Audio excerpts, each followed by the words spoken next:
I felt like everyone else was able to cope and I wasn't.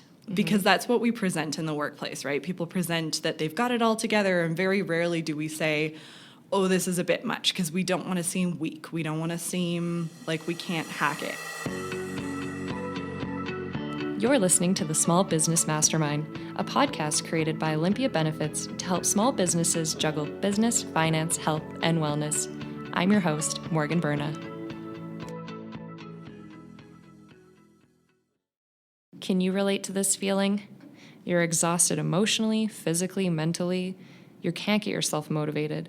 The overwhelming stress of your job has you feeling like you're unable to meet the constant demands, and every day is turning into a bad day. When someone asks how you're doing, your default answer is busy. I wouldn't have called it burnout. I would have just said I was busy. And as you pile more onto yourself, sleeping in, eating well, and exercise become luxuries you can no longer afford. Their, chief concern is that they're tired all the time. The scenario happens to a lot of us, and it isn't because we're lazy, unmotivated, or bad at our jobs. It's because we're completely burned out. On this episode, we'll speak with Dr. Michelle Hagel and Victoria Smith about burnout. We'll explore what causes burnout, how serious it can be, and what you can do to get your life back and prevent getting burned out in the future.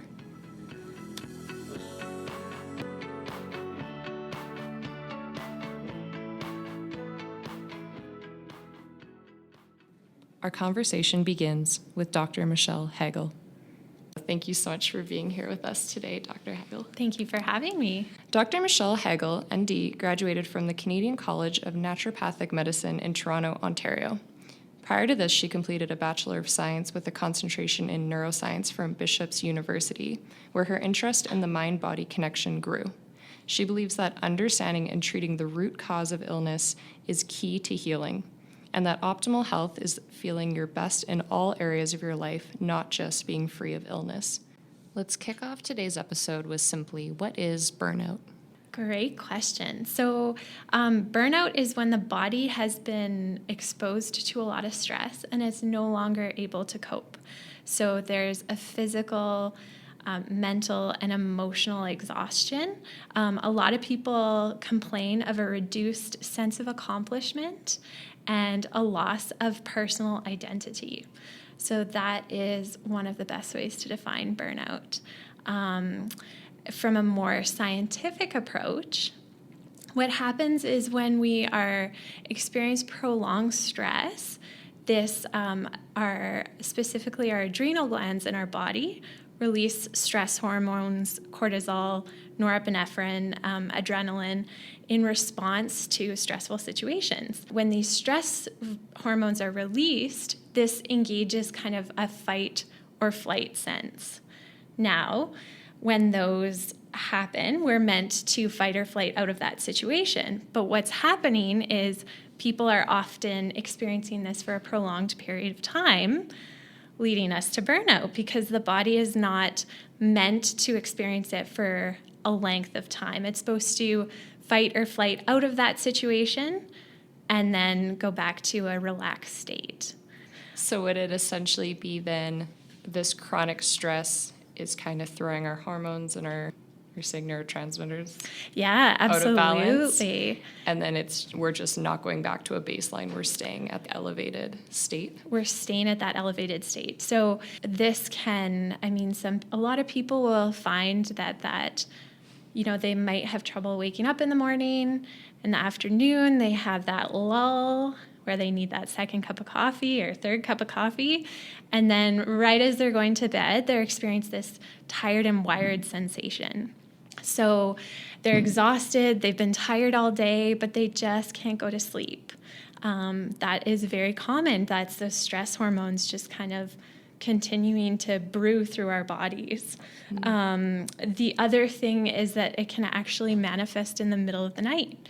So just all of a sudden, 2, 3, 4 o'clock in the morning, we just wake up and we can't fall asleep and we're up for hours.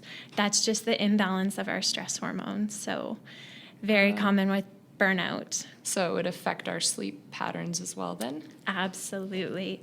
So sleep disruption can be one of the biggest symptoms of burnout. And unfortunately, this will kind of create a negative feedback in our health because sleep is one of the most beneficial things for our bodies to recharge. What would be the stages of burnout? Great question. So that afternoon lull I was telling you about, and kind of low energy, a little bit low motivation, those can be some of the early signs of burnout. And then just those symptoms continuing to get worse and worse. So our energy levels decreasing, even some like personality changes, feeling overwhelmed by the smallest trigger. Having to pack lunches just kind of puts you over the edge, or having to do laundry. It's too much and it's all adding up. So that's kind of that gentle progression.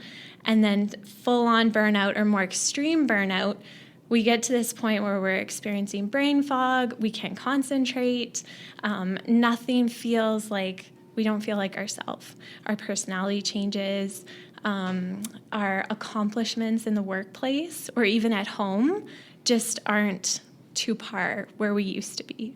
And then sometimes it can even manifest where we can't even get out of bed. We're just completely burnt out. If you're engaging in a lot of exercise, inability to exercise, running out of breath, all of those fun symptoms. So many areas of life. And so it sounds like it can be emotional, physical, mental, all the above. Absolutely. There's a ton of links, and that's the tricky thing with identifying it, because each individual may manifest symptoms differently. So it can, in one individual, be more physical symptoms like headaches, stomach aches, muscle tension. In another person, they may sway towards anxiety, depression, outbursts, that type of thing. So, Is it dangerous? absolutely. It was interesting. A couple years ago, I read a study, and it showed that burnout in women can actually be as dangerous or have as dramatic of an impact as obesity and smoking. Wow. So that was one study that kind of shocked me and has still stuck with me. Some other areas linked with that sleep deprivation, when we're not getting that 7 to 9 hours of sleep, there's actually been shown studies that our prefrontal cortex will start shrinking. So this is an area of the brain. It's very important in planning, executing planning, our personality.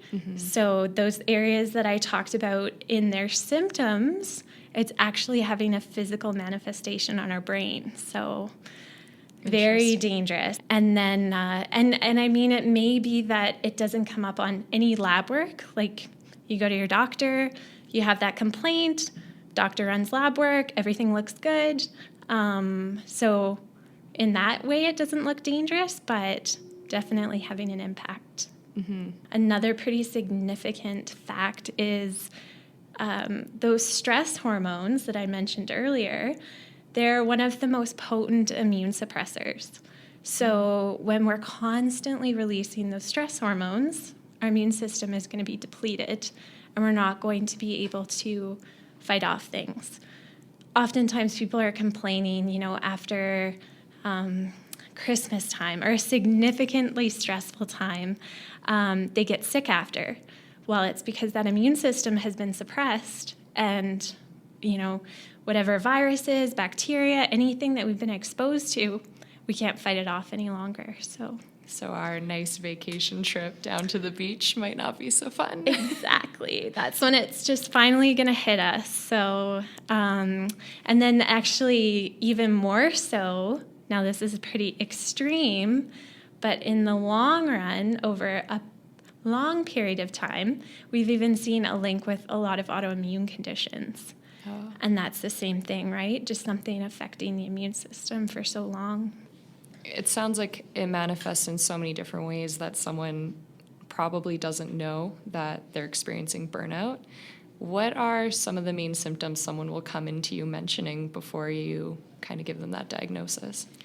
So I would say one of the biggest things I see is fatigue. So their, chief concern is that they're tired all the time. They have had lab work, it's all good. They can't figure out why they're so tired. And then, once we start talking, oh yeah, my sleep has been affected. So, and then leading to further questions, asking about their stress. Oh yeah, my stress is an 8 out of 10, and it has been for the last 5 years. So I would say that's a pretty common thing that I see. In terms of symptoms, they can come in with prolonged digestive issues. We're also seeing a lot of links between IBS, things like that, and chronic stress. So it can be digestively linked. It can affect our hormones. So those stress hormones are going to affect our neuroendocrine system, which can affect, thyroid, adrenal health, our sex hormones. So that's always an area that I look into. Long story short, there's a lot of symptoms that can lead me to exploring if burnout is the case. Yeah. Yeah. Do you find people are pretty good at recognizing their stress? No, they're not. So one of the questions I ask every single person that walks in my office is, how's your stress? And most people answer, oh, I have stress. And unfortunately, stress is a common factor in our lives. And then I'll say, okay, well, on a scale of 1 to 10, where would you rate your stress? And that person that came in and was like, oh, my stress isn't bad, they'll rate it at an 8 out of 10. And that's always kind of shocking for them to see, like, oh, yeah, it is pretty high. So, yeah, they're not very good at identifying it. Are you noticing more people are coming in with these stress symptoms in sort of the more recent years where we've had, more social media, more technology, that culture of being busy all the time? Absolutely. Yes, I am seeing more people come in, and unfortunately, I'm actually seeing a lot more kids come in. So a lot more children coming in with anxiety, I don't want to say depression, but low mood, social anxiety. And then, with economic changes, that will also affect people. So it seems like a lot of people, their job requirements have increased. So they're just working a ton, working long hours. If there's individuals in the industry that have been laid off, then that comes onto their plate if they're still employed. So, Yeah, I was going to ask if you're seeing younger people, and that's I am. a newer trend. So our practice, our clinic is a pretty general practice, and we do see a lot of children. And I would say, yeah, there's a lot of kids out there that unfortunately are having a lot more mental health issues, concerns, whether or not that's related to more awareness around it or that it is increasing, maybe because of media, technology, social media. Yeah. Our great ability to turn off. Exactly. I read all the books that tell me to stop using my phone half an hour before bed. I still do it. Putting that into practice is a different thing, right? Yes, absolutely. So on that note, are there certain people you see, certain personality types that are more likely to experience burnout, that a listener could kind of identify, oh, maybe I'm a little bit like that? Sounds like me. Hey, yes. So I would say, that perfectionist attitude, the person that has trouble saying no. So that yes man, those individuals generally are the more common individuals. I have a fairly general family practice, and I see a lot of moms, so hardworking moms that are trying to work and, cook for their children and be there for all their soccer games and dance lessons, and just that that individual that is always there and a heart of gold, but not only are they always there, but they have that perfectionist attitude where everything I do has to be perfect and I can't just let things go. In fact, it was these exact risk factors that led Victoria Smith of Stress Less Ladies to have her own experience with burnout. Hi, thank you Victoria. for having me. Great, thank you so much for being here today. Stress reduction coach Victoria Smith is on a mission to help people reduce their stress so they can actually enjoy their daily lives. Having experienced a major burnout and shingles twice before the age of 30, Victoria went on her own journey to recovery, has since become a certified coach, and now supports people internationally in their journey to decrease their stress. She believes that life isn't stressless, but that you can stress less. You can find her on Instagram at stresslessladies. So you mentioned in that introduction there that you had shingles twice before 30. Could you tell us a little bit about your personal experience with burnout? Yeah, do you know, it's one of those things that I wouldn't have called it burnout. I would have just said I was busy. I would have just said work was pretty intense. You know, I had a corporate job straight out of university, and I think like a lot of young folks coming into the workplace, you want to prove yourself, you want to climb that ladder. And so I ended up working like 60-hour weeks, not because anyone necessarily told me to, but because I wanted to progress. And the first time I got shingles, I didn't know what it was.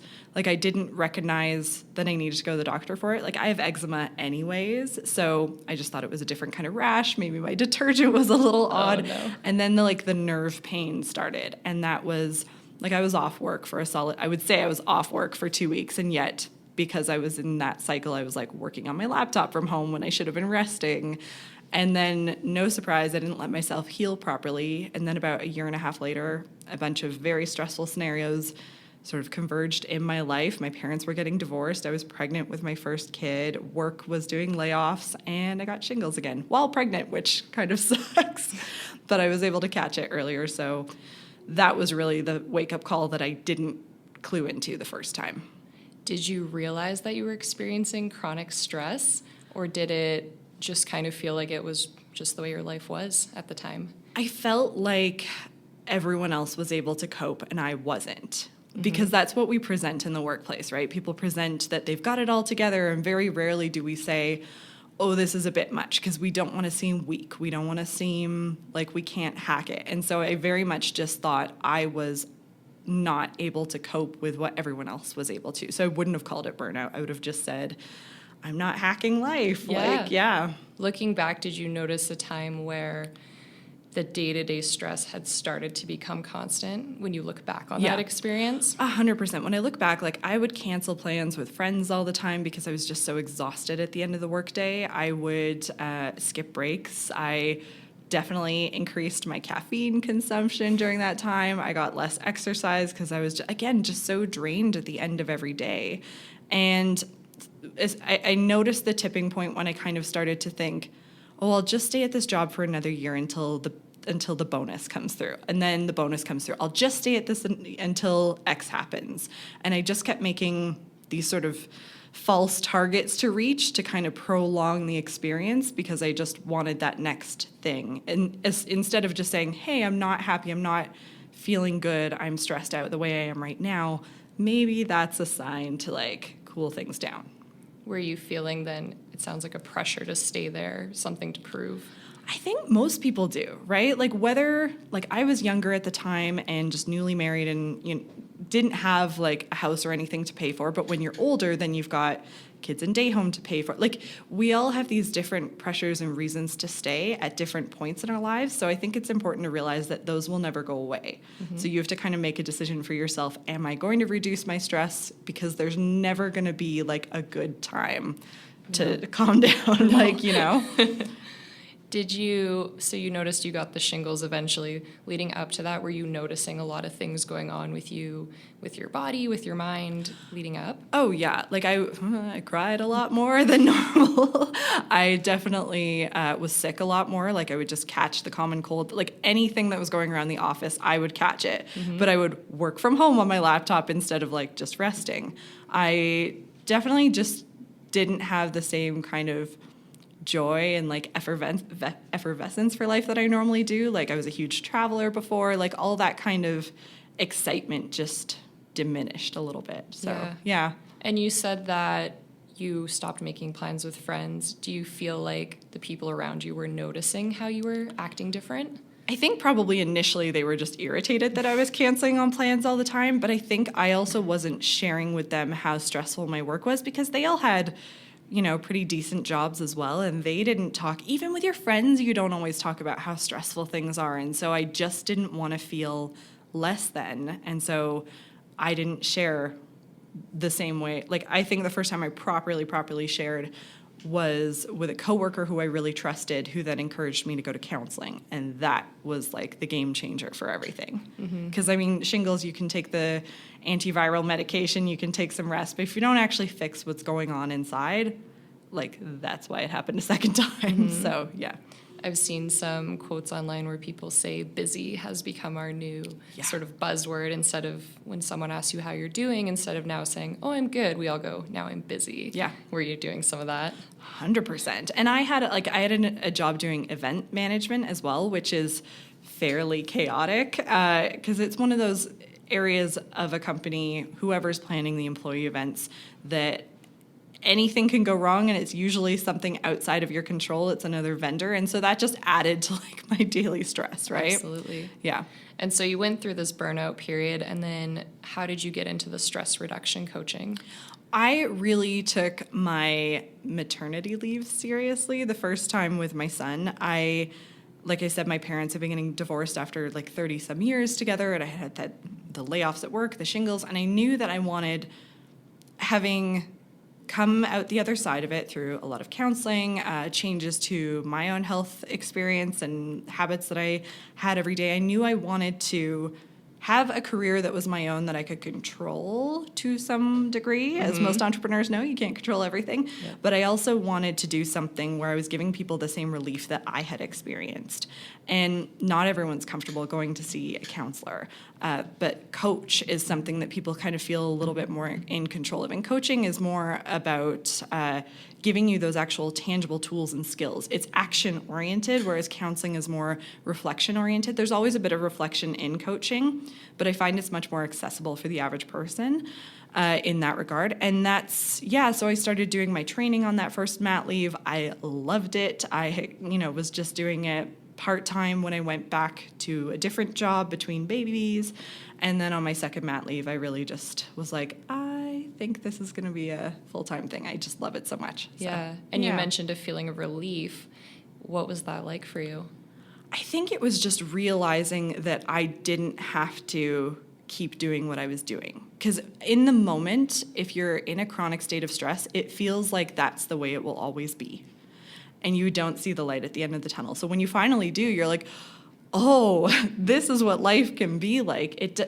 You're never going to get away from having stressors in your life. That's why I say life isn't stressless, but you can stress less. It's having the ability to manage each moment and each experience to make it less stressful for you. Mm-hmm. And so, yeah, that's been my experience. Yeah. Yeah, and you mentioned with some people, they don't notice these symptoms. I notice for some people, it almost becomes part of their personality. They think they're just tired, or they think they're just a grumpy person. Do you see that a lot with clients where they're having these symptoms and they would never turn to burnout as the answer? They think it's just I them. have clients that say, like, I am just chronically a busy person. That's what I am. I'm just a multitasker, and multitasking is not actually a real thing. We think it's a real thing, but if you look at our brain chemistry, it's not. We can't do multiple things at once successfully. So it's what it is us telling ourselves that we're being more productive when in reality we're not. Yeah, so definitely I see people saying that they just don't have time to take breaks. They have difficulty focusing at work. They're just, people will just say, oh, I'm just like foggy brained. Like that's just the way I've always been, or I'm just, that kind of thing. Definitely the email addicts is a thing, and social media. Like if you think of 8+ years ago, we didn't have our phones in our pockets constant, like they weren't smartphones. No. We didn't have this constant connection. And so, I see people who like 10 years ago, like even my dad or anything like that, who would have been busy people. And now at any moment of boredom or break, we pull out our phones to check something for that dopamine hit. And it's become part of our personality. You would say that there are people that just can't put their phone down. Do you see common habits and behaviors besides the social media phone use among the people that you're coaching? Yeah, I mean, definitely. I think when I start with a lot of people, they have gotten out of the habit of taking breaks. I don't know many people anymore that take a proper lunch break away from their desk, or that they're not like doing something else at the same time, right? Like, or using your lunch break to work out. And that's totally fine, but you also need these moments of solitude and reflection. Like, it's actually something that our brain requires as downtime, and we're not getting that anymore. You also see in terms of habits, like people not prioritizing self-care just across the board, going to bed late, like I did, using way more caffeine than is probably necessary or helpful, or making poor nutrition choices just because it's easy and convenient. And negative self-talk is definitely another one. When you're in a stressed state of mind, you often think, like I said, it's just you. Or you think you can't hack it, you're not good enough, everyone else seems to be able to do it, and you don't actually recognize that a lot of it is external pressures and stuff being put on you. But you have the power to change a lot of things. So that's what I really love about this work, is you can empower the individual, which is great. Mm-hmm. And one of the things I came across in my research was the importance of letting ourselves be bored. Yes.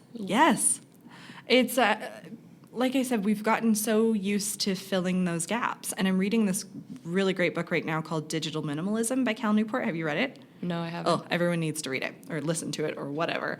And he talks about how we were built to have solitude. That's how we do our deep thinking. That's how we do our deep work. That's how we actually are able to process what is happening in our lives.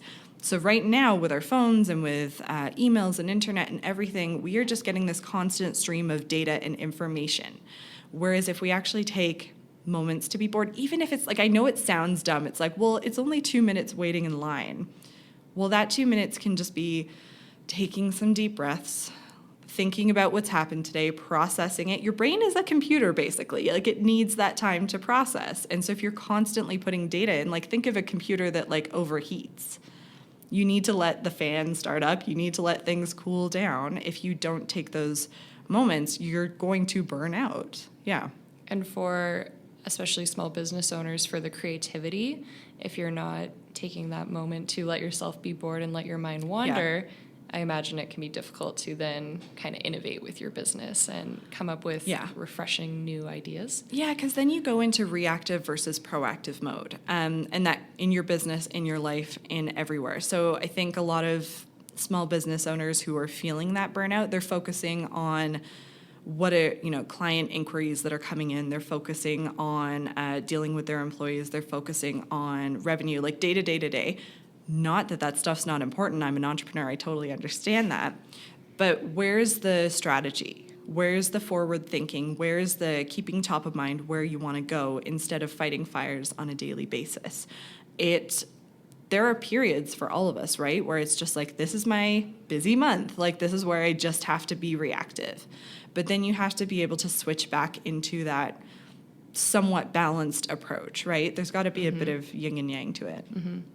And with most people you coach, do they recognize that it's their work bringing this stress into their life, or do a lot of them see it as, there's family, there's the cost of living, there's all these different factors?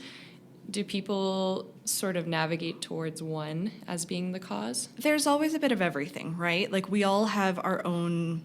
I always say that, like, my experience with stress is not, like, I'm not special, because most of us experience that. But other people are experiencing, traumas of divorce, loss of a family member, sick kids, financial struggles, plus work. Like, we all kind of have our own little mix, and it changes as we grow, as we age. And so everyone comes to me with a little, I've dealt with 23-year-olds. I've also worked with 72-year-olds who are dealing with a different kind of stressor of, like, what's that next/last phase of their life going to look like, and how do they make that the most productive, like not productive, but the most fulfilling that they can possibly do. So it's everything in between. I'm curious what the biggest barrier you encounter with people in helping them shift their thinking. Yeah, I would say getting them to the point where they realize that they're in the driver's seat. I think a lot of people hear that and think on paper, yeah, that makes sense. But until they actually start taking responsibility for the things that they can control, that's when the switch happens. Because people often come in saying, well, if my job was different, if my partner was different, if so-and-so was different. We can't change anyone else. We can only change ourselves. So when people come to that realization and then start taking action, that's the biggest shift by far. Despite our best efforts, recovering from burnout can be more difficult than we assumed. A common solution a lot of us take is that 1 to 2 week vacation, but this approach may be more of a band-aid than a solution. Let's move a little bit into recovery then. So how long would it typically take for someone to recover from burnout when they've reached sort of the mid stage, let's say? So I would say be patient with your body. I tell this to every single person. This has taken years to manifest, so you can't expect to heal overnight. For those lucky individuals, after a couple of weeks, maybe they'll see some changes. So that lull in the afternoon, maybe that gets better. Their overreactions to certain situations or even outbursts, those become better in the first few weeks. Their energy might be a little slightly better and sleep starts improving. But it would definitely be months, depending on, how committed the individual is, how many things they're doing. And in saying that, throwing the kitchen sink at someone doesn't necessarily have the best outcome. So, to be safe, I would say from weeks to months, but you will gradually notice those changes over time. Mm-hmm. For someone who plans their 2-week vacation, this is their time to recover. Yeah. Maybe that's not realistic. It's a great start. It is a very good start. And that's a great example, right? Like if you could take 2 weeks to yourself and shut off your cell phone and turn off your email and just focus on healing yourself, you're gonna heal faster, absolutely. Mm-hmm. But maybe not in complete 100% recovery. It's important that, you maintain that attitude when you get back. Mm-hmm. But vacations are so important. When you're working with a patient, how difficult is it for them to sort of get past that first hurdle of getting into recovery? Do you find people are quite defensive about their lifestyle or kind of unwilling to shift how they're operating? That's a great question. So I would say some people can be a little defensive, as you said, and unwilling to, make those lifestyle changes. Other people, especially if they've reached burnout, like true burnout, they're willing to do anything because that's become their priority, right? They don't feel like themselves and they're 100% committed to the plan. Mm-hmm. When someone is starting their recovery, what sort of resources might you refer someone to in order to help them besides just seeing you? Yeah, absolutely. So acupuncturists, wonderful, wonderful, wonderful. Naturopathic doctors also do acupuncture, but I do refer to a lot of acupuncturists. Aside from those, lifestyle recommendations that I make, different exercise classes like yoga, tai chi, a psychologist might be a really good tool, or a counselor to whatever degree. Sometimes if it's a physical manifestation, we can even get into like a chiropractor. Online, we touched on this a little bit, but we see a lot of mention of you need to eat right, you got to exercise, you need to sleep the right amount. And like you're saying, it's throwing the whole kitchen sink at someone. Absolutely. So When you're working with someone, do you kind of recommend starting small and adding in these behaviors? Do you give them a big list and sort of say, go for it?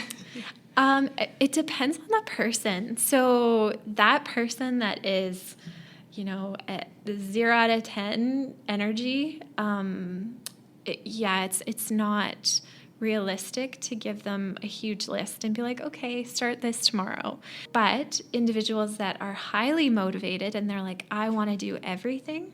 Yeah, we can give them a huge list and say, okay, here are our priorities, but maybe in a couple weeks we can get all 10 of these suggestions going. But yeah, the last thing you want to do with someone that is in burnout is to create more stress in their life. And if that, if restricting their diet or having them take, a bunch of supplements is a stressor, then it's not going to work for that individual. In that case, are there certain recovery strategies you'd rank as more important? So if someone is, say, a little more severe, are there certain things where you'd say we need to start here before we get into other recovery areas? Absolutely. So I would say, one of the biggest things is sleep. If we can tackle sleep and improve someone's sleep, then we are going to make leaps and bounds. Sleep and, time blocking, ensuring that individuals have that time allotted for themselves, for, whatever restorative activity that may be, whether it's, meditation, spending time with family, reading, relaxing. Those are a great place to start.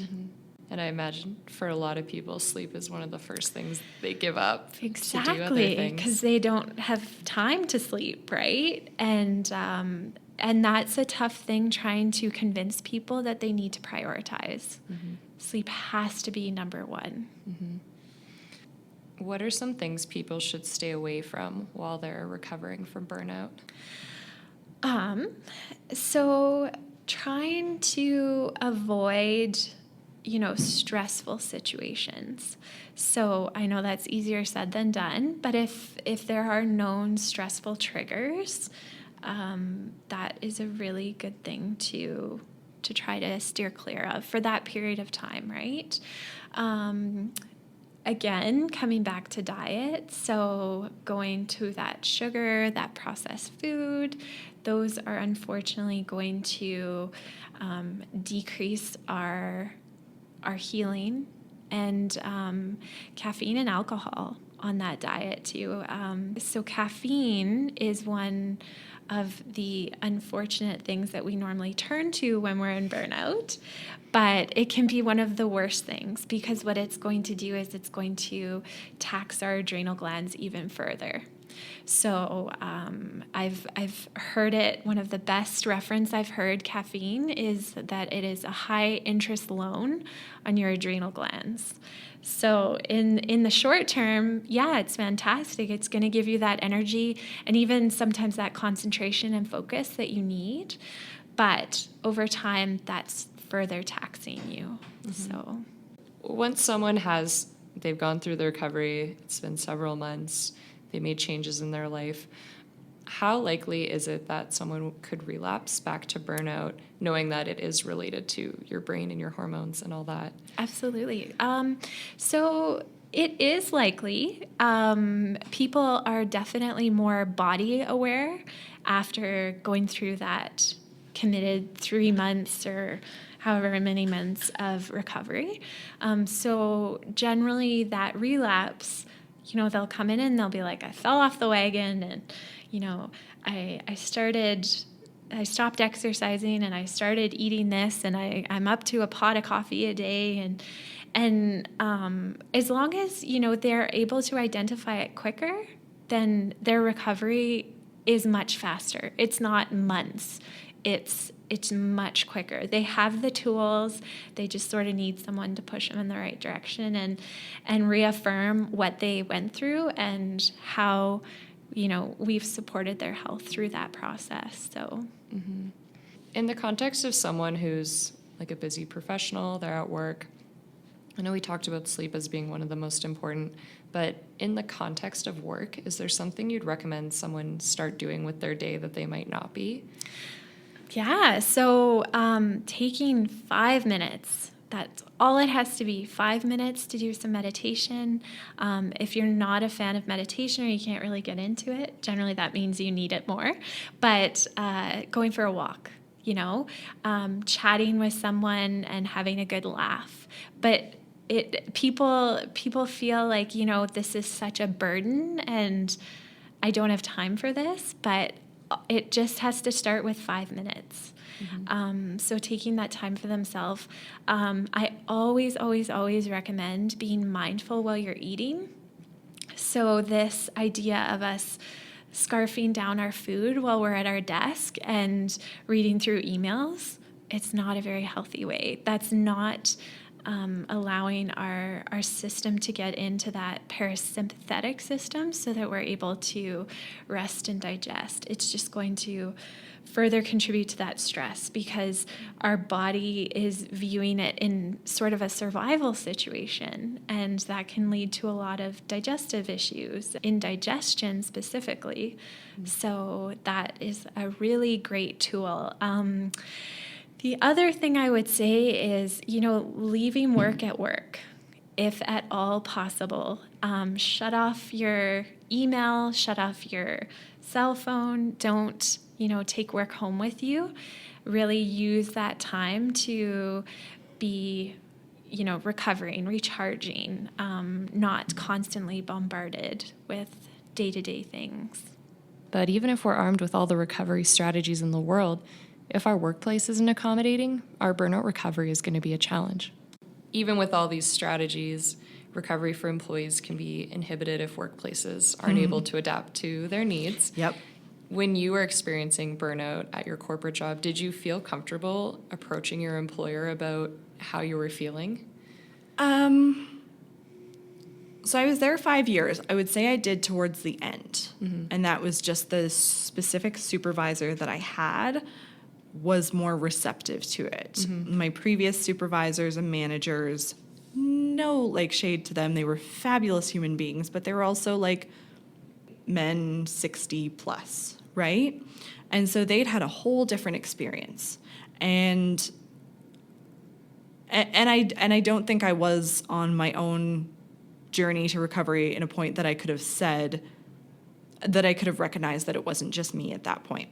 So I think there's a really important thing for workplaces, whether you're a small business or whether you're a big corporation, to talk about mental health, to talk about burnout, to make it okay, and not just make it a checklist. Yes, we had our mental health day this year. Make it a thing. Make it something that you incorporate into your daily conversation, and maybe, just maybe, have your leaders be visible about what they are struggling with themselves. Because it's great to have a mental health day, but if your president or your leader is presenting themselves as this superhuman, you don't feel okay to talk about any challenges that you've got going on. You just don't. Yeah. Do you think there's signs employers themselves should be looking for in their employees to know when it might be time to have a conversation? Yeah, I think when you see people, if you don't notice, okay, so I'm going to backtrack a bit. It comes back to the breaks for the most part, I would say. We, as employees, often have this idea that taking a break is a bad thing. So employers should be very proactive in saying, take your breaks. I want you to take your breaks. If you're not taking your breaks, we'll have a problem. That should be a thing. Make vacations non-negotiable, and not vacations where you're like, hey, I'll check email every couple days.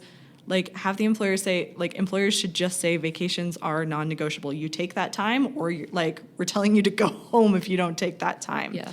Everyone and leaders need to set the example. So, I know we've probably heard this all before, but don't email people after hours.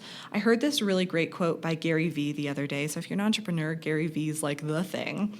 And he said he doesn't expect his employees to work as hard as he does because it's not their business. So what he meant by that was not come in and slack. That's not what he's saying. He's saying come in, whatever your hours are, work hard during those hours, and go home and be the human being that you are. if we as small to medium sized business owners are expecting our employees to be checking emails after hours, to be doing projects at home, to be doing a lot of overtime without compensation, then we're instigating the burnout. Like we're the cause of that. So instead, try and be as proactive in creating a comfortable work environment, a place where people are open and able to tell you about these things, and you model that behavior, right? So you suggested having discussions about mental health, taking breaks. Are there any other suggestions you'd have for employers on fostering a better work environment? I would also say, like, maybe it's at your weekly team meeting or whatever it is, but like ask your employees what they need help with, because they often don't feel that they're able to ask. And it might be something as simple as, hey, I just need help getting this, I need a connection to help me do this project. That would be amazing. And that would get their work done 10 times faster. Or, hey, I just need to work from home today because I've got so much going on, and if I could get through with this project, we'd be golden. Like, ask your employees what they need.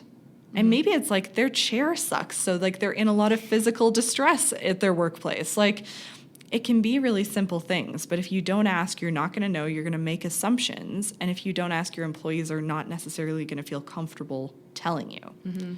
So create an open environment that's authentic, not like, I checked it off a list, we're an authentic company, it's on our values, right? Yeah, absolutely. Yeah. And what about maybe revisiting expectations with employees that you're noticing are sort of, they've gone past where you needed them to perform, and they're checking email at home, they're not taking breaks, these sorts of things? I would sit them down one-to-one and have that conversation with them. I had a supervisor do that with me once, saying, I noticed you're saying you're busy all the time. And she's like, I feel like what you mean is you're stressed. So say that. And if that's the case, let's talk about it. Because she was saying she didn't want to hear us say, any of us on the team say we were busy all the time, because that feeds, if you say you're busy, the other person feels they need to be busy subconsciously, and it just becomes this busy environment. So definitely try and have people say what they mean and not what they think needs to be said. Yeah. And as the employee in that conversation, do you have any tips on letting your employer know that you are stressed, you are a little overwhelmed, without it sounding like, no one wants to sound like they're complaining or that they're not doing their job right. But I feel like there's a healthy way to have that conversation. Absolutely. So if you're not comfortable having that conversation from the outset, I would say, first of all, look at your benefits packages. Like, do they include counseling? Do they include some sort of therapy? That can be a game changer, because then you're getting it all out with someone who's not your boss, with someone who's not your partner, or whatever the challenges you're going through. I would look at that first, because it can make a big, big difference. And that will maybe just let you get some of the like that upper level of stress off, so that when you have that conversation, it's more productive. I would also say, when you're thinking about, if you are thinking about having that conversation with your manager, think about what it is that you need. Because your manager's not a therapist, right? That's not their job. But have them come to the table thinking, okay, I'm really stressed. What I perhaps need is, I need to finish at this time every day, or I need to check my email less, or I need to not be on Slack, or I need a mental health day, whatever it is. Come to the table solution oriented, right? Don't come to the table expecting your manager to have a skill set that they're not trained to. They're not meant to be counselors. And even, I imagine, within your position, if you're feeling as an employee a little unsatisfied in your position, it's causing stress, having that conversation as well on what you would like to see with your position and where you'd like to see it go. Yeah, absolutely. Is there a project you really want to sink your teeth into? Because sometimes the stress comes from being given work that we're not enjoying. And maybe we're really good at it, but we don't enjoy it. So ask for what it comes back to the asking, right? Ask for what you need. And maybe you don't know exactly what that is, but maybe it is, I just need a different project. Have that conversation with your manager. They might have something in their back pocket that they thought you were too busy to handle, or that they didn't think you were interested in. Come to the table. Absolutely. Yeah. What is one thing you'd like our listeners to do for themselves today? To do for themselves today? Oh, it's so funny because there's so many things. I want you to take a 10-minute walk outside without your phone. That's a good one. Not playing any music, not listening to a podcast. Just walk on your own. You can still be running through the ideas of like what's been going on today, but just take 10 minutes of solitude, because that's what we actually need more of. One of my biggest recommendations for people is try to meditate. You know, like I said, whether it's 5 minutes, 20 minutes, an hour, if they can take that time and be mindful, it's incredible the effect that that can have. I want to thank both our guests for joining us today and sharing their expertise. And I want to thank you for tuning into the Small Business Mastermind created by Olympia Benefits. For more information on burnout, you can visit our blog at olympiabenefits.com/blog. There you'll find several articles we've written covering the topic, as well as a free ebook available for you to download. If you enjoyed this episode, please take a moment to rate and review this podcast. And again, thanks for listening. I'll talk to you on our next episode.